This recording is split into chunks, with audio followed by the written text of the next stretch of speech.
OpenAI's chief Sam Altman now touting a fast-growing part of the business that's separate from ChatGPT as this AI race now shifts beyond chatbots. Our Deirdre Bosa explains in today's Tech Check. Morning, Dee.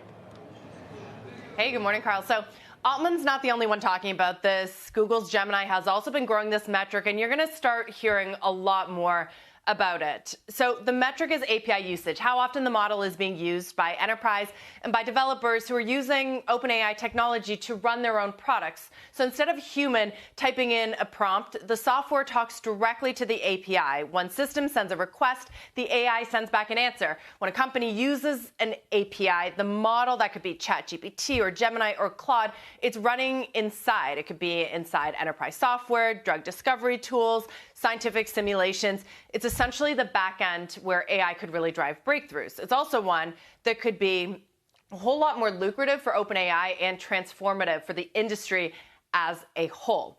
Then came the controversial part, though, as is often the case with OpenAI. CFO Sarah Friar, she suggested that she sees a new opportunity in APIs, and that is a value exchange model. In other words, OpenAI could take a cut of its customers' AI-aided discoveries. Now, some of the immediate feedback pointed to the irony of OpenAI scraping vast amounts of copyrighted data to train its models and then turning around and asking for a share of the value created on top of that intelligence. But another way of looking at it is that this is exactly how frontier technology gets funded at scale. That is by tying the economics of the model to the breakthroughs that it helps to unlock. Now, this all raises a bigger question, guys, about AI economics. Who owns the inputs? Who gets paid for the outcomes? Not to mention the mechanics of actually executing this kind of a model. Seen together, though, and here's maybe the big takeaway at the moment, because this is still far away. You had ads earlier this week. Now you have Friar floating another kind of business model. It really shows the pressure that is on OpenAI to find revenue models that are big enough to support its commitments, more than $1 trillion of commitments that are already locked in. So you see a ramp up and sort of these ideas and how to just create more money and pay for everything it wants to achieve. On a micro level, then what happens, like, for instance, I asked my AI a question. Right. And it used an article that I had written for CNBC.com as the answer.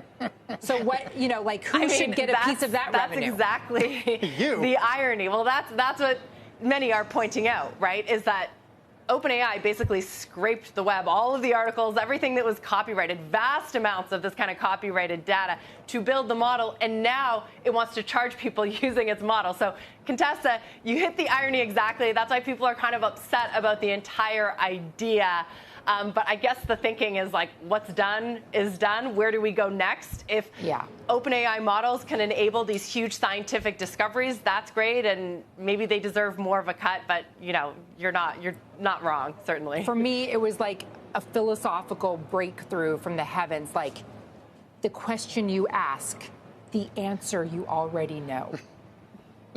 That's all I'm saying. Well, okay, but you did ask on a micro level, Contessa. So, like, the idea going forward is, what if you vibe code an app and you create an app that ends up making a ton of money? Should OpenAI be able to take a piece of that? I don't think that's where they're going with this. It's probably like on a bigger partnership scale, and that's what Sarah Friar floated, is working with drug discovery companies, big pharmaceutical companies. So, you'd have to sort of negotiate this ahead of time. I don't think that they're going to be taking cuts from ordinary people, although it is interesting to think about how that's formed in the past. Like the App Store, right, does take not a revenue share, but a cut of payments.